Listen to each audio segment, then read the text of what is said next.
होगा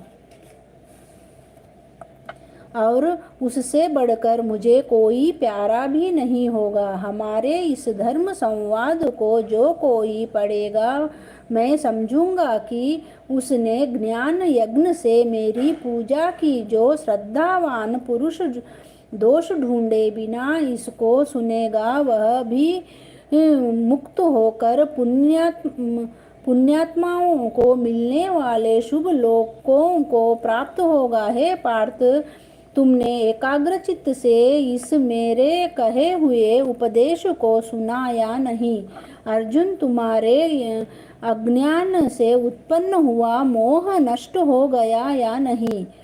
अर्जुन ने कहा, हे भगवान, आपकी कृपा से मेरा मोह नष्ट हो गया और स्मृति प्राप्ति हुई। निस्संदेह आपकी आज्ञा में स्थित हूँ और जैसा आपने कहा है वैसा ही करूँगा। संजय कहते हैं, हे धृतराष्ट्र, मैंने व्यास जी की कृपा से साक्षात योगेश्वर श्री कृष्ण जी के मुख से इस परम गुह्य संवाद को सुना है। राजन, श्री कृष्ण और अर्जुन के अद्भुत पुण्यकारक संवाद को स्मरण करके मैं बारंबार प्रसन्न होता हूँ।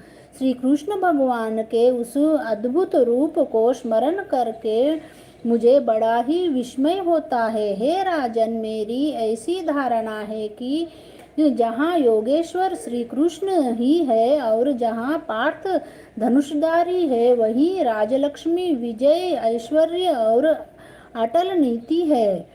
इति श्रीमद्भगवद्गीतासु उपनिषत्सु ब्रह्मविद्ये योगशास्त्र श्रीकृष्ण अर्जुन संवादे संन्यास योगो नाम अष्टादशोऽध्यायः। बोलो श्री कृष्ण, अष्टादशोऽध्याय समाप्त। बोलो श्री कृष्ण भगवान की जय।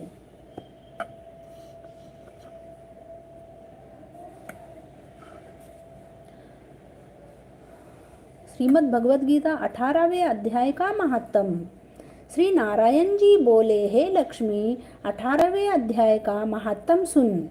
एक समय सुमेरु पर्वत पर देवलोक में इंद्र अपनी सभा लगाए बैठा था।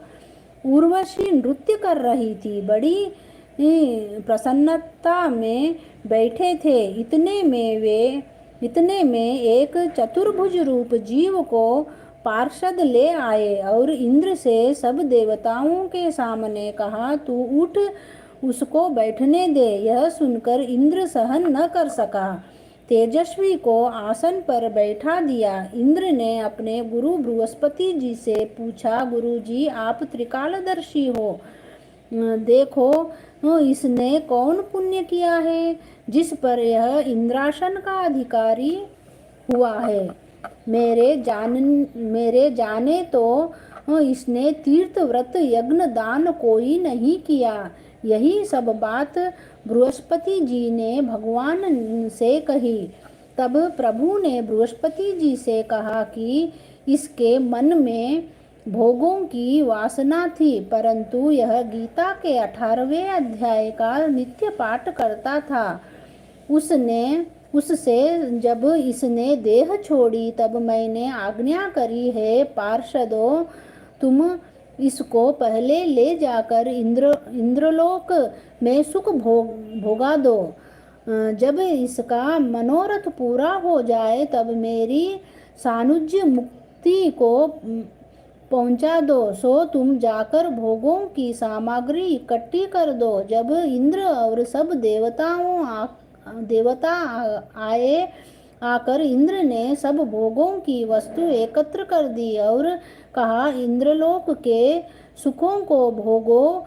कई काल इंद्रपुरी के सुख भोग कर फिर भी श्री भगवान की कृपा से सानुज्य मुक्ति पाकर वैकुंठ का अधिकारी हुआ। श्री नारायण जी कहते हैं कि हे लक्ष्मी, यह 18वें अध्याय का महात्म्य है।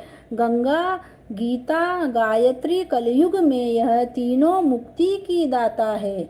बोलो श्री कृष्ण भगवान की जय। 18वां अध्याय का महात्म्य सुना है। जय श्री कृष्ण, जय श्री कृष्ण, जय श्री कृष्ण।